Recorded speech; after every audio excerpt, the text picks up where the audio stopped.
No one is going to respect you unless you respect yourself. Who the hell are you to let them play you? What are we doing? To make you look stupid? Fuck them. Fuck them. You deserve better.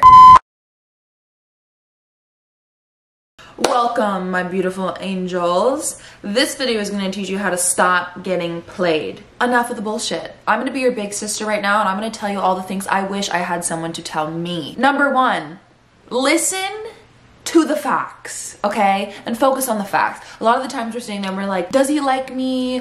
Why did he do this? What does this mean? You know what it means. You know what it means. Stop trying to pretend that you don't know what it means. You're holding on to any sort of sign that he might be into you, and if he is showing you all of the facts, if you have to tell him, hey, I'd like a text in the morning, or hey, can you respond quicker? You're wasting your time. That is already, what are you doing? What are you doing? These are all tell.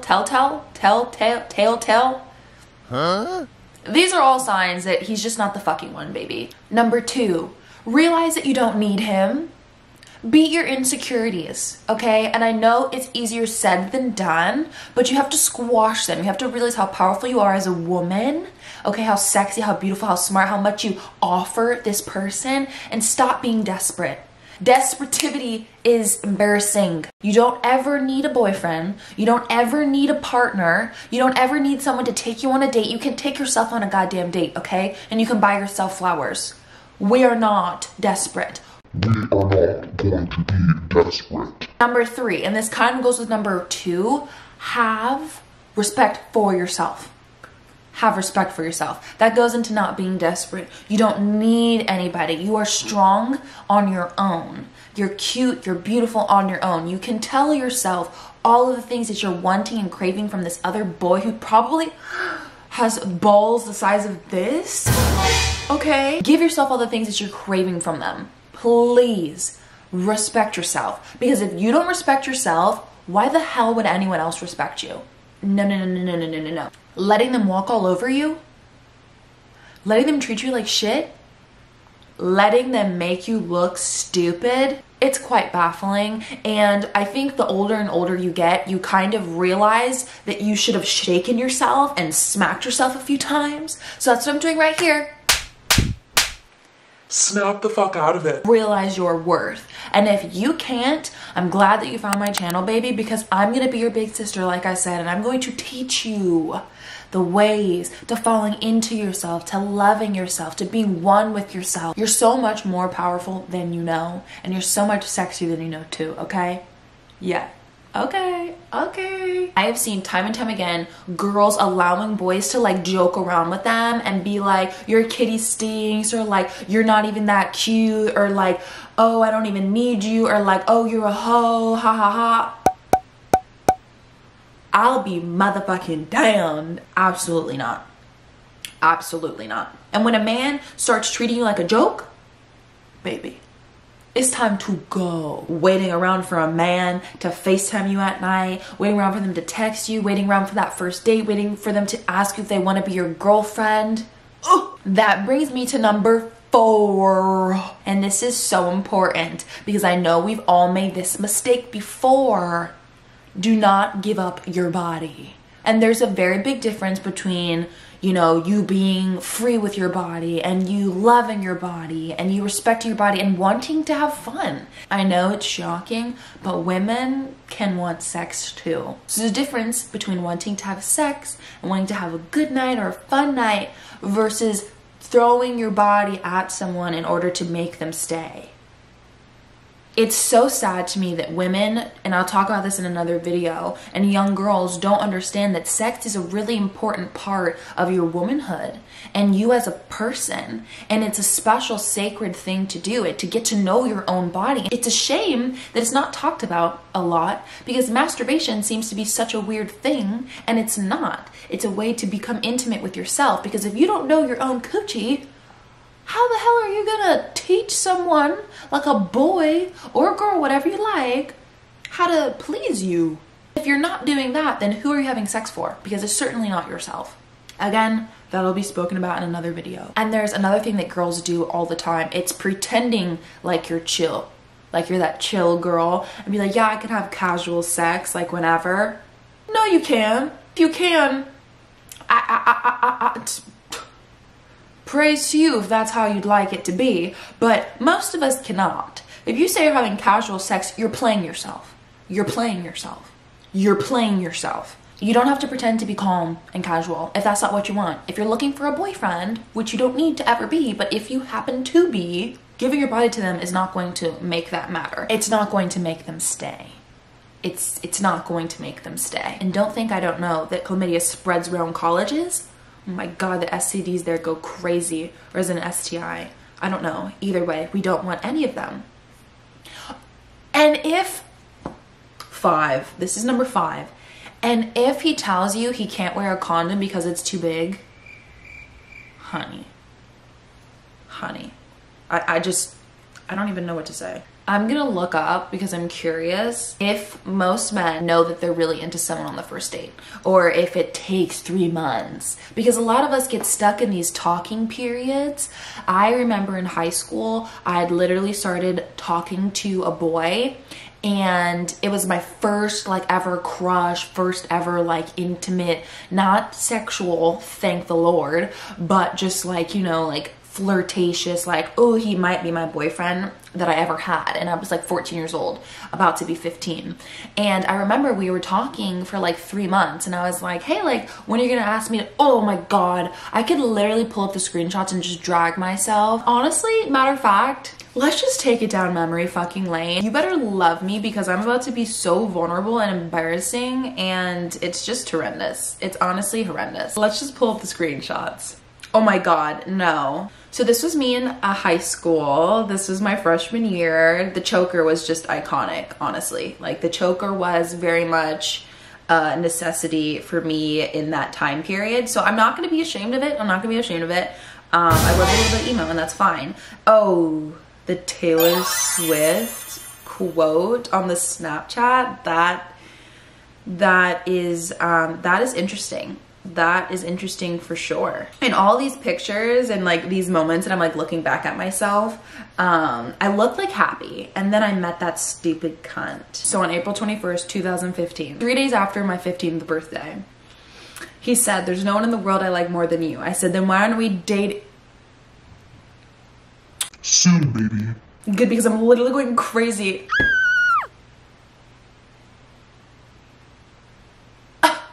Can't stand it. So then you see that I texted him after like realizing he was kind of like flirting with other girls, or like not giving me too much attention, or he would like give me a whole bunch of attention and like withdraw it, right? I said, I don't really feel that you want a relationship, and that's okay, I guess. If you don't, just tell me so I don't get attached and shit and waste my time. At that point, I should have known my worth and literally withdrew all of my attention from him, because that's what these boys crave. They want you to show them attention. They want you to show that you're completely available for them and you have nothing else to fucking do in your life, and that you're obsessed with them. That's what they want. And when you do that, they don't want you, baby. They're going to be completely off put by the idea that you are just looking at them all the time, waiting for them all the time. It's going to become too much of a burden for them, and they're going to not be attracted to you. So at this point, I should have withdrawn my attention from him, should have slowly gotten him wrapped around my finger, because that's exactly what would happen if I completely stopped giving him attention, and then crushed his soul. That's what I should have done, and I wish I would have done that. Anyways, but then you also still see that he says, I do. Question mark. Like, I do in a relationship, blah, blah, blah, blah, blah. Number 6, okay? Always trust your gut. When you feel that he's moving funny, he's probably fucking moving funny. You will always know. You will always feel it in your soul and in your gut, because that's your angels guiding you. They don't want to see you getting played. I can't imagine what our angels are thinking of us right now when they see us do all this stupid stuff. Oh, 2015 was just a nightmare. It's hard for me to put myself through this, but that's how much I love you guys. So then you see, he ends up texting me, hey Millie, I just wanted to let you know that I really liked you. I did love what we had, but I can't do it anymore. For one, it's not fair to you because I know you want a boyfriend, and I just can't give that to you right.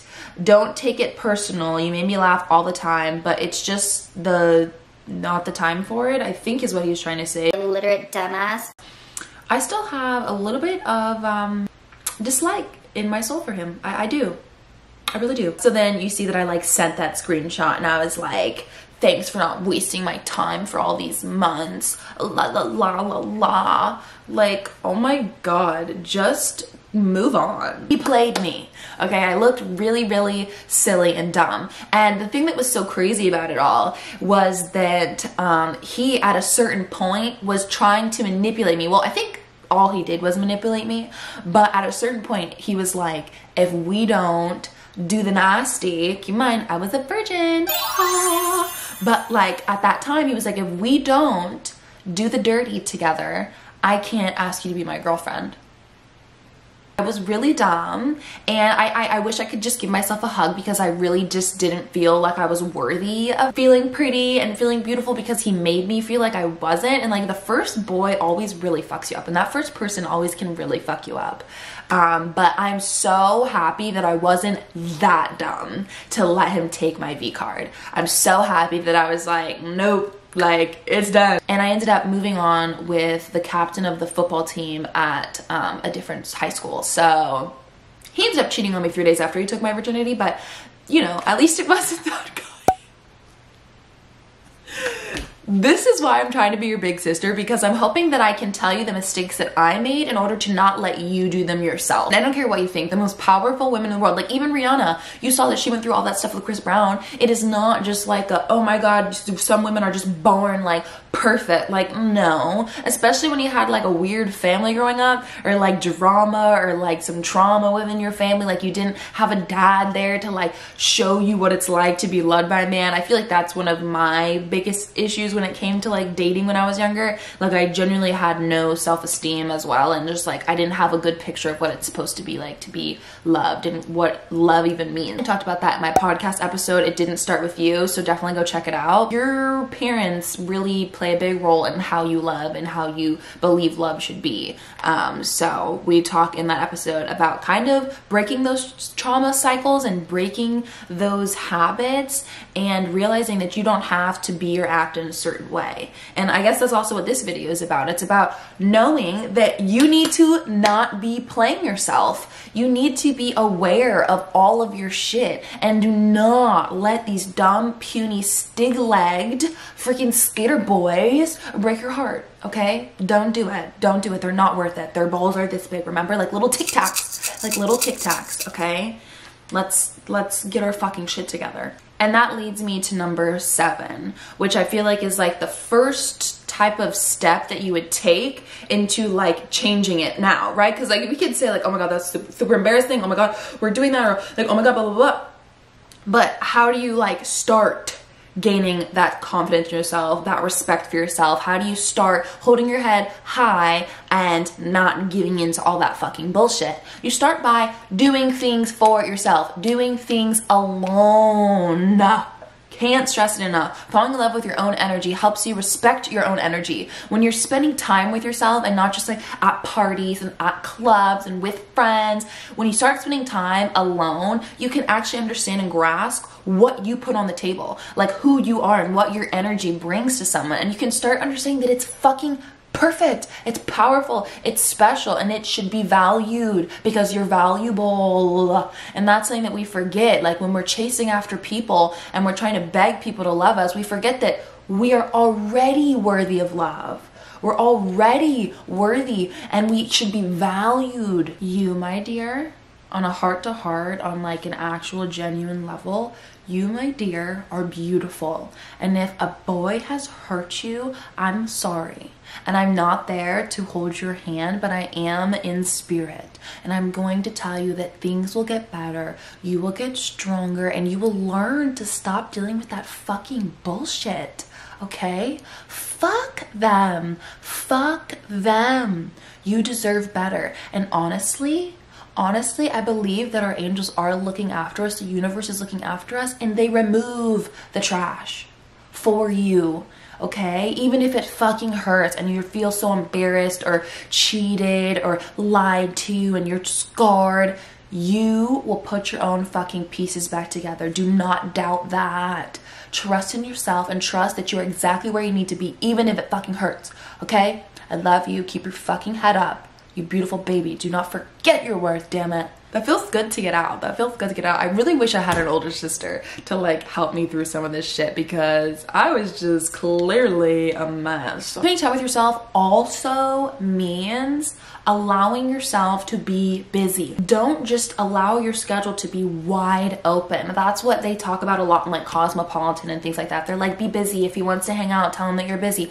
You don't have to lie, but you do have to not be waiting around for someone, because the minute you start waiting around for him is the minute that you give your power to him, and you need to not give your power away. A lot of the times we get so wrapped into them. I remember like I would sit there and daydream and I would wait and like my heart would jump when my phone would ring. Like I get it. We've all been there, but we need to stay grounded. We need to keep our hobbies. We need to hang out with our friends. We need to hang out with ourselves. We need to do our own hair and our makeup and paint our toenails for ourselves and not just for a man or a girl or a crush. And number 8, okay baby, make a checklist. I know this sounds weird, and I will make a video on the time I manifested a boyfriend, because I feel like people always ask like, how did you do that? How did you do that? And I'm like, girl, there was a lot more like that happened than just that. But I did end up manifesting like an actual partner, like to the T, hair, height, eyes, everything. Like it was really fucking weird.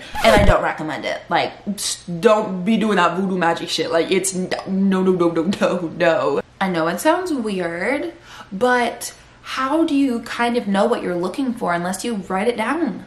Write it down. You want someone that's kind and empathetic and is smart and intelligent. You want someone that's gonna push you to do your best, that has similar hobbies as you. Maybe they do yoga, maybe they paint, maybe they like pottery, maybe they like poetry, maybe they like reading. You want to have someone to spend quality time with you. And another important thing that I think we don't really think about, that was a lot of think, is our love languages. Our love languages are super important, because I know one of my friends specifically got into a relationship with someone who was completely anti-touch. Like no cuddling, no holding hands, no nothing. And she really craved that. So they really just clashed because of that, and neither of them were getting what they needed. And although in certain relationships there's compromises you can make and you can work through certain things, I think you also have to be aware of the person that you're dating, and you have to kind of navigate whether or not it's worth it and whether or not that person is even going to try to fight for it. Because a lot of the times we can make compromises and we can say, oh, I'll do this, I'll do this, I'll do this, but if that person is not willing to compromise with you, know what you're looking for and stick to it. Stop settling. Stop settling. I don't know what type of energy we've all accepted into our lives when we think that we're not worth what we want. We're worth fighting for. You're worth fighting for. You're worth doing new things for. You're worth stepping out of your comfort zone or their comfort zone for. I don't know when it became socially acceptable for women and men to just settle. That ends now. We're not going to continue to do that. Number 9. If he wanted to, he would. You hear people talk about this all the time, but it's actually a genuine thing. If he wanted to, he would. And the thing that's so crazy about this is that, say you're dating someone, because this has happened to me. I was dating someone and I really, really liked them. They didn't like me that much. They just weren't that interested. I would be like, can you text me in the morning? Can you try to plan dates? Like I would be begging for this like decency, begging for the bare minimum. Like, can you just like try to plan a date? Like, can you try to like want to hang out with me, right? Begging for the bare minimum. Eventually I ended up breaking up, right? And then they met someone right after me and they did everything for them. Everything that I wanted them to do, they did it for someone else. And that is a tough pill to swallow, but it just means that you weren't the person. Do not mistake that as there's no person for you, because there is. It just wasn't them. And that doesn't mean that you've done something wrong. That does not mean that you're not worthy or pretty enough or smart enough or funny enough. Just because someone disrespects your worth and can't see it does not mean you get to do the same. And finally, that brings me to number 10. Love yourself like someone you would love. Buy yourself flowers, write yourself love notes, all of that energy that you have, because a lot of you guys, if you're finding this video, I think you guys have really beautiful souls. You're trying to do your best. You're trying to learn about yourself and grow into a strong, independent, powerful, sexy person. And that is really important. And that's really, really powerful just in general. So why don't you take all the love that I know is just bubbling up inside of you, that you're begging and so desperate to give to someone else, and give it to yourself. Imagine the places you can go and the things that you can do if you just start giving yourself all the energy that you give to other people that don't deserve it. Once you start doing that, just cultivating your own energy and appreciation and love and light, you will start to probably hate most people. You'll probably start to just see through people and be like, no, that doesn't cut it. What is that? No. That's all you can offer me? No. And you'll start to just watch how people fall out of your life. I would rather have one good friend and one person I can count on than a billion bitches that are just gonna talk behind my back. What does that offer me? Nothing. That's a story for another time too, because I've had some crazy bitches come into my life recently that I would love to drag them all. But back to the positivity, because that's what we're here for. But I love all of my little fucking sisters. Mwah. But I love all of my little sisters. For this video, I've adopted you into my family, and welcome to my channel. Thank you so much for your support. I have a podcast that goes out every Monday morning. Follow that Instagram at probably late to something. Merch is going to be coming soon as well, which I'm super excited for. And then please don't forget to follow my actual Instagram at Malia Schmeliger. And I hope to see you guys again soon. I'm going to be trying to drop videos every Wednesday and Friday, but until I get into the nice routine, I'm just going to be dropping them probably every Friday. But again, I love you guys. Love yourself too. Mwah.